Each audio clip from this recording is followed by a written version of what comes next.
All right, so today we're talking about something that is apparently been a part of my life for a long ass time.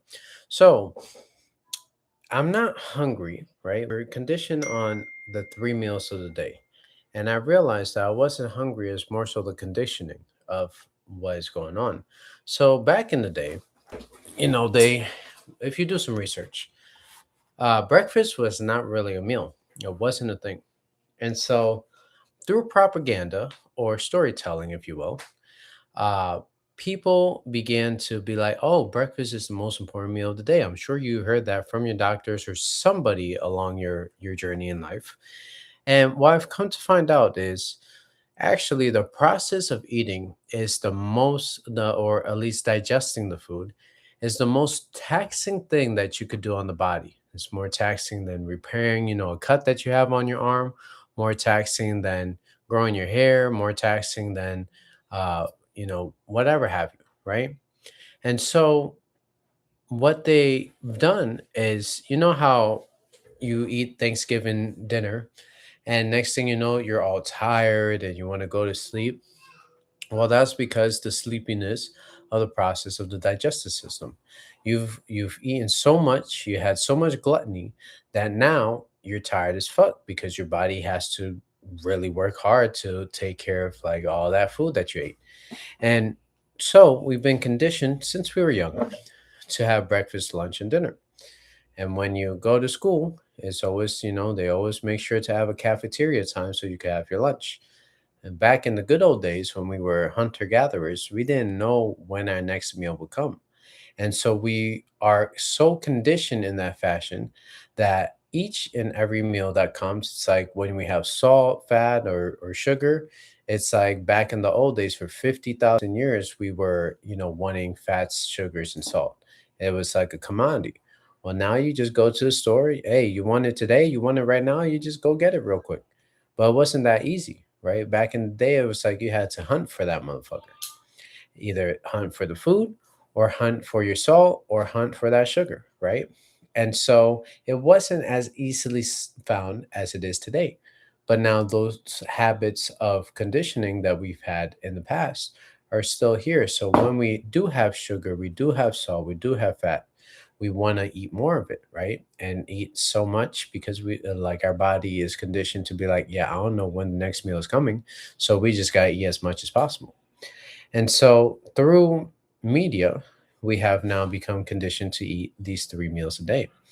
And even when it comes to, per se, fitness people, it's like, hey, you need to eat more small meals. Well, that means oh my God, more digestion throughout the whole day, right? So it's like, okay, you need three meals and two snacks. That's the most ideal setup, right? Or you need to break down your three meals into smaller meals, and then you have those smaller meals still have your couple of snacks. So that's technically seven times that you're actually eating. Well, all those times means that the whole entire day is focused on what? To digest the food. And because of that, you don't have the ability to do anything else. There's no such thing as recovery for a body that is always in the digestive process because it has no time to think about anything else. And so what I've learned is that hey, when I used to I actually was fasting way before I knew what fasting was, but that was more so I was too poor to be able to eat all these multiple meals. And so I would look at everybody and I'm like, damn, motherfucker, like I wish I could have breakfast too. Fuck you. But yet I didn't realize that was a gift, right, at the time. And so I would normally eat two meals a day for the most part. Sometimes, when I got older, it was like I would eat at nighttime, nighttime munchies, if you will. And so what I've realized is that by those doing that nighttime munchies, by doing more eating, I'm doing more harm to myself. And really, when we eat, it's like we're poisoning ourselves, but we need that nutrition in order to have the energy to keep going. But yet, because of the olden days or the olden habits that are ingrained in us, we tend to just keep eating. And so, what I've had to learn across, when I've been intentionally fasting, which I started, I want to say either 2022 or 2021, one of the two. And so, I started intentionally fasting. and I made sure that I ate throughout a certain window, which I made it at the time 12 to 8. So I started conditioning myself. All right, 12 to 8, eight's my cutoff, right? And then later on, it was easier to do 2 meals. And it was more so like I began not to be as hungry. Now, don't get me wrong, because of the years, right? The decades, if you will, of this being a part of the process of me eating all these meals, it was tough to break away from it because once we're addicted, then it's hard to break that habit, if you will. You can't like if your goal be like, okay, I'm gonna stop doing cocaine cold turkey, that shit is gonna be hard as fuck, right? You need the centers give you a little bit so you lean off of it, right? They don't just be like, all right, that's it. You're off of cocaine. You're off of alcohol. You don't need it no more because then, like, your body craves it. And so, because your body craves it, then it makes things that are not supposed to happen, which you get the shakes or, your body starts to shut down and stuff because it needs that process because it's used to that. Right. And so the hunger pains were real. Now, I mean, I don't really get hunger pains at all. It barely exists, right? Sometimes I'd be salivating and stuff, but that's only because, everybody around me doesn't eat at the same schedule that I eat. And now I've gotten it so good to the point that I eat just 1 meal a day, right? I'm not starving myself. That's not what I'm doing. I'm not starving myself. I'm just eating the correct amount of food that I'm supposed to eat. And I'm naturally at a deficit every single day just because of the way I eat. And so, because I was conditioned for so long, that's why it took like the first 2 weeks were the hardest. You'll wake up in the middle of the night because of those hunger pains. But after that, the hunger pains become less severe. And now, over the time of like 3 years, I want to say 3, 4 years, now the hunger pains are way less, if non-existent at all, even, right? And that's all because of the reconditioning of myself. And so ideally, um, I, you could fast very easily for a few days. Like there was a time when I was working out 2 years, a year ago, a year and a half ago. I was working out and I hit a plateau. And so what plateau is when you're still doing all the exercise, you're dieting the same, but you still cannot lose weight. You're stuck at let's say 200, for example. And it's like you're dropping weight, you drop 20 pounds hella fast, and then like now you're stuck at 200 and you can't break through that. So when I hit this plateau, I was like, oh, okay, well, I have a tool that I could use in my bag of tricks, which is just fast, right? And just not eat for a few days. And so what I did was, and every day I would weigh myself so I could see what's going on. And the weight scale would show me if I'm losing body muscle or fat or what have you, right? So I started losing both very rapidly, but I broke through my plateau, right? And so after maybe the third day and the fourth day, there was no change. So then I was like, okay, let me just eat. And so naturally, don't do what I do because your stomach is probably not fit for these specific things. But I just said, hey, fuck it, I'm gonna just eat solid food. I don't care. Some people are like, oh, just take it easy, eat a little light food. So I threw that out the window and I just ate whatever I pleased. And so I ate that food and instantly I gained weight back, right? But that's only because the carbs and all that stuff put muscle back into my body, right? Of course, there was some fats that were added to it as well, but naturally you need both. And so when that happened, I broke through the plateau. And so then I could eat the same, which was, whatever the diet was at the time. I could eat the same and start losing weight again, right? But I had to just break through that initial plateau. So it was a resource. But when I did that, and also I did not change my workout stuff. I didn't be like, okay, now I'm not gonna work out because I'm not eating. I still worked out the same, just as hard as I would when I was eating. And so when I broke through this plateau, I was able to go back to the same regimen. But the best part is that because I fasted for I want to say what 96 hours, because I fasted for 96 hours, which was 4 days, it allowed my cells to rejuvenate themselves, right? And clean themselves out. And so that was a byproduct of what I did, right? I knew what I was doing then, but I more know it now, right? And because of how I am now, which is eating one meal. And like that meal, I don't want to say it's random because like the scheduling of it, it seems like the earlier I do it, like between per se 5 and 7. If I eat between 5 and 7, by the time I go to sleep, like there's really no digestion that has to happen. It's like pretty much over and done with. And then I get a full night of recovery rest and I feel more rejuvenated the next day than I would if I ate right at the like 8 o'clock mark, if you will. And so this has always been a strategic process of, okay, let me eat cleaner, let me eat better. That only happened too because I was the type, I was probably like one of you guys. I was like, I'm never going to give up food. When I started fasting, I still ate garbage, right? But I was losing weight because of the way I was eating. So naturally, that would happen for you guys too. If you just change the way you eat, not what you eat at first, you'll see results. And then you start changing what you eat slowly but surely. And then your taste buds change. And then you begin to realize, for example, nowadays, when this is very rare. I don't like eat fast food. Like I literally on these hands for this year of 2025 is less than these hands that I've eaten out. Okay. And really is probably this full hand is probably the most I've eaten out this whole year. And so now that I'm so accustomed to eating home meals, but even when I wasn't fully accustomed to eating home meals, right? When I would eat fast food, it would be empty. It's like I could eat the whole pizza pie, and then within an hour or two, I would be hungry again. That doesn't make sense if I eat that much. But yet I could eat, a chicken salad bowl or some chicken tacos, and that lasts me hours, right? But it also depends on what you eat. What's the nutrients that are housed in these ingredients that you're eating? For the most part, fast food is empty, and you'll realize that with any fast food place besides pizza, because pizza I've stuffed my face, right? But when it came to like Burger King, Wendy's, or anything like that, I would eat the burger within 30 minutes, an hour, I'll be hungry again. And so that $15, whatever it was a waste of money practically.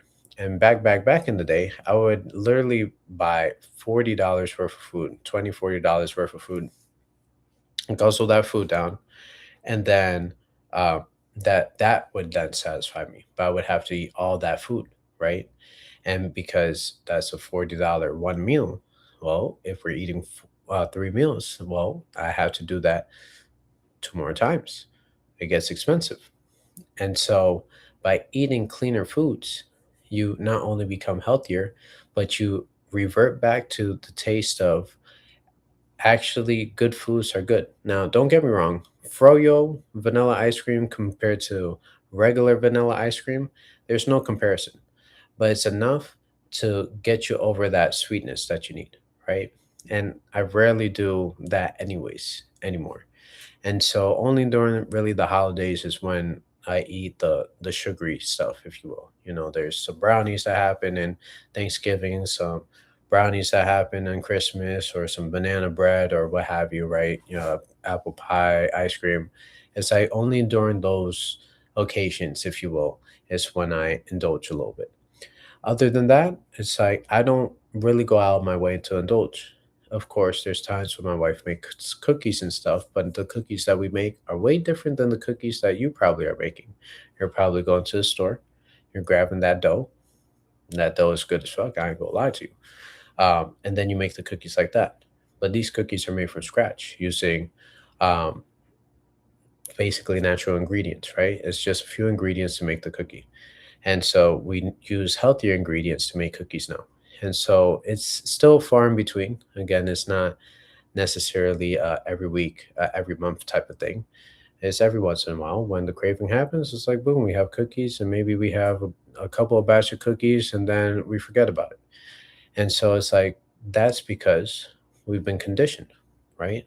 One, once we meet the condition where it's at of like this is the old sweetness that is happening. It's like, damn, I need some sweets right now.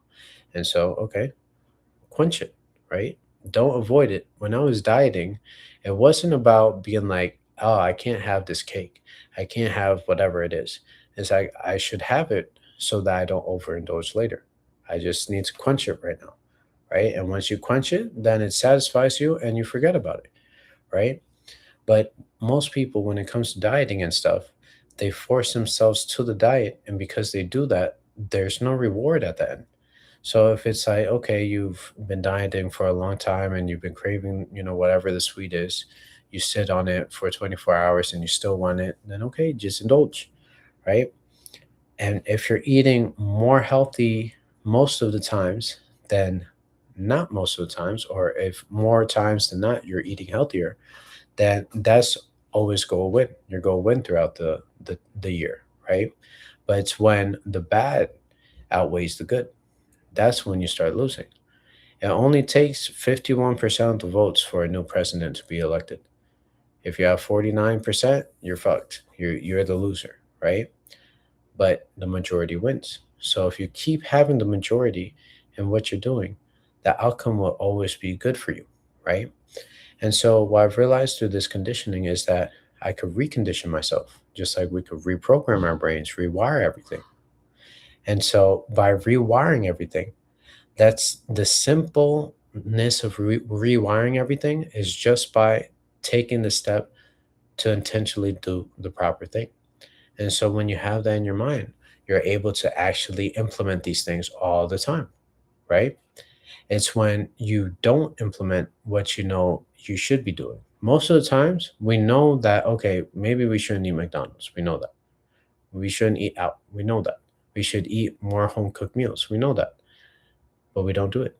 We want, somebody who's a professional to go ahead and tell us that. And then it's like, okay, well, my fitness coach told me, my nutritionist told me to do this.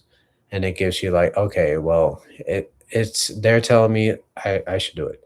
Meanwhile, you know what you should do and what you shouldn't do.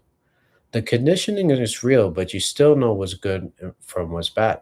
You know you shouldn't talk behind somebody's back. Naturally. Say it to their face. Get punched in the face if you have to. But naturally, from the conditioning of what we've been conditioned is what becomes. So if we recondition our mind to have all these healthy things, it's like by eliminating all the junk food from your house, it's going to be much harder for you to eat junk food if it doesn't exist in your immediate environment. But now, best believe for me, hey, you leave some Doritos, some Cool Ranch, that spicy nacho shit, Oreos. You leave that shit in the house. I'm probably gonna dog that whole thing in one sitting, right? But if it doesn't exist in the house, it's way more difficult for me to actually go ahead and indulge in it because I have to go out of my way. All right, let me get clothes on. Let me make sure my keys. I got my wallet. I got my phone. All right, let me hop in the car. Let me drive to the store. That's like, a 10-15 minute drive. And then it's like a 10-15 minute drive back. I have to walk through the store. That's about like 10 minutes of time there. So that's the whole process. Like, am I going to go through that whole process to do that? More likely than not, no. I ain't gonna do all that process just to get that one quench for that one instant because I remember, oh, I remember I loved Oreos. Well, I forgot about that. I forget about a lot of things because they're not in my vicinity. It's like it's very easy to read books if all you do is have books throughout, everywhere. You're in the shitter and then it's like, oh shit, there's a book here. Let me just see what I open up to. And then it's like you're more likely to read that way. Just like, again, you're more likely to do the right thing if you have the right things in your environment. Really, your environment is what controls everything else. If you don't control your environment, then it's going to be very hard to change what you got going on, whether it's good or it's bad, right? You could add things into your environment that affect you. You could take out things from your environment that allow you to elevate. It just literally all depends on how you see it, right? Do you see this lifting you? Do you see this do you see this growing you or do you see it not growing you at the end of the day? That's the true two choices that you have. And to be honest, I rather have make choices for the longevity of things. It's like naturally, if I eat healthier, I'll be healthier in my older age. If I eat like shit now, Yeah, I'll enjoy it, but guess who's suffering later? This guy, right? Or I suffer today, I change it today, and it's like, okay, well, if all I drink is water, it's like, boom, I get so accustomed to water, and thank God that back when I was a kid, my mom got me accustomed to drinking only water. I wasn't really the soda type. Yeah, I would drink, soda when it's there, but for the most part, I would fall back into the water because the water is really like my go-to item. And then there's sometimes that yes, water is like, oh, I gotta drink water. Then you gotta spice it up, right? That's when you have to, maybe you hit a liquid IV, maybe you hit, all these different, ingredients or these little packets that help you survive. And it's like once you reach that period of time where it's like, okay, you alleviated yourself from the boringness of water, and now you're back to like, okay, water is good for me now. Then you go back to it. Let me give you, I guess, two things that get me 80% of the way there. So one, when I wake up in the morning, um, well, not necessarily when I wake up, like because usually when I wake up in the morning, I had a decent amount of water, but after that, I had some lemon salt water, right, and so Himalayan salt to be specific, right, and so I hit that. That gives me my electrolytes and stuff for the day, basically on those two drinks. Well, that one drink, and then after that, there's actually a technique. So if you drink caffeine 90 minutes, like as soon as you wake up, you don't let this, I forgot what the specific chemical is called, but this chemical needs to release. And if this chemical does not release, then it's just going to come back to haunt you. So that's why when you drink coffee, you end up having that crash and then you feel groggy and you can't really get that out. It's because you didn't let it out. It usually takes the first 90 minutes. So what I do is I tend to like to prolong as long as possible my caffeine intake. Excuse me. So what I do is after I drink my water, I go through my normal morning routine, which is reading a book, hitting some writing to my kids. Hit this. If you look behind me, we got the dike right there, right, which is a desk bike. And then from there, take my shower, take a walk. By the time I come back from all those things, is give or take 2 hours plus, at least have passed.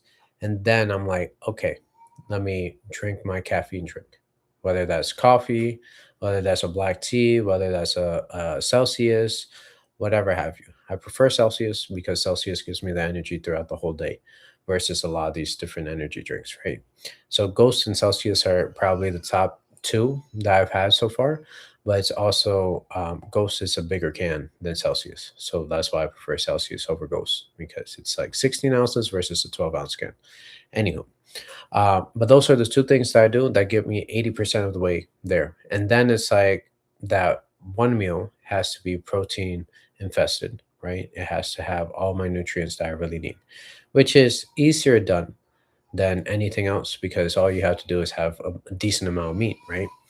And so most people think high protein meals are 40 to 50 protein, but my protein meals are usually like 70 plus. So that one meal is more than enough to get me through the nutrition factors I need. But that's basically what I do and how I've conditioned myself, reconditioned myself. The old conditioning was the three meals plus whatever snacks throughout the day, right? The new conditioning is hitting that lemon salt water in the morning, hitting the Celsius, and then at the 5 to 7 mark, hit my meal, right?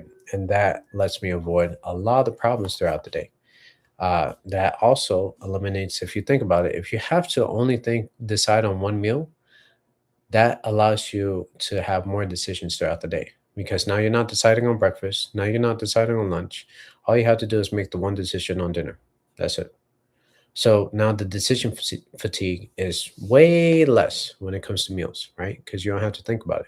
Same thing with the drinks. It's like you don't have to think about the drinks. You already know, okay, it's lemon water, water, Celsius throughout the day, or whatever your energy drink of choice.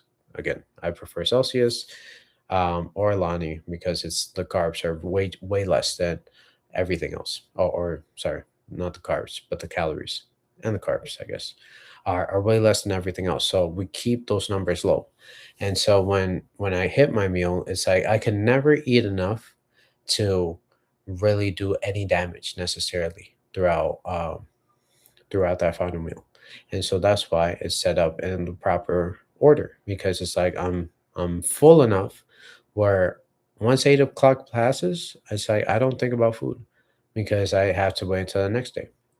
There's some days that I'm thinking about food at like 3:30, but it's like I have basically 2 hours left. So it's like I might as well just wait my 2 hours to hit that meal. But a day like today, I actually ate, I want to say around like 3:30. And so 3:30 to now, that's about 5-ish hours, right? Give or take. And I'm fine. And so I didn't need to add that extra meal. I was able to eat the meal earlier, and it still is the same amount of food that I would eat normally. And yet I leave more time for the digestion. Man, that word is fucking difficult today. Process to happen. And once that process happens, it's like the sleep quality is way better because my sleep is worried about recovery now fully versus worrying about recovery, but then it's like, oh, recovery or digest this shit. Fuck recovery. I'm gonna digest this shit. So remember, you guys have the ability to recondition anything that you've been preconditioned on. And it all starts with right here, the mind. Once you see it, you can decide to change it. And if you like this video, just hit a text. I guess text me one meal, right, at 737-864-0824. Again, 737-864-0824. Text me there and text me one meal, and we'll talk about how I can help you with the one meal. If you need some information on that, I'll just hit you with a PDF. And maybe tomorrow or a little bit in the future, we'll talk about OMAD, which is something that maybe you should look into.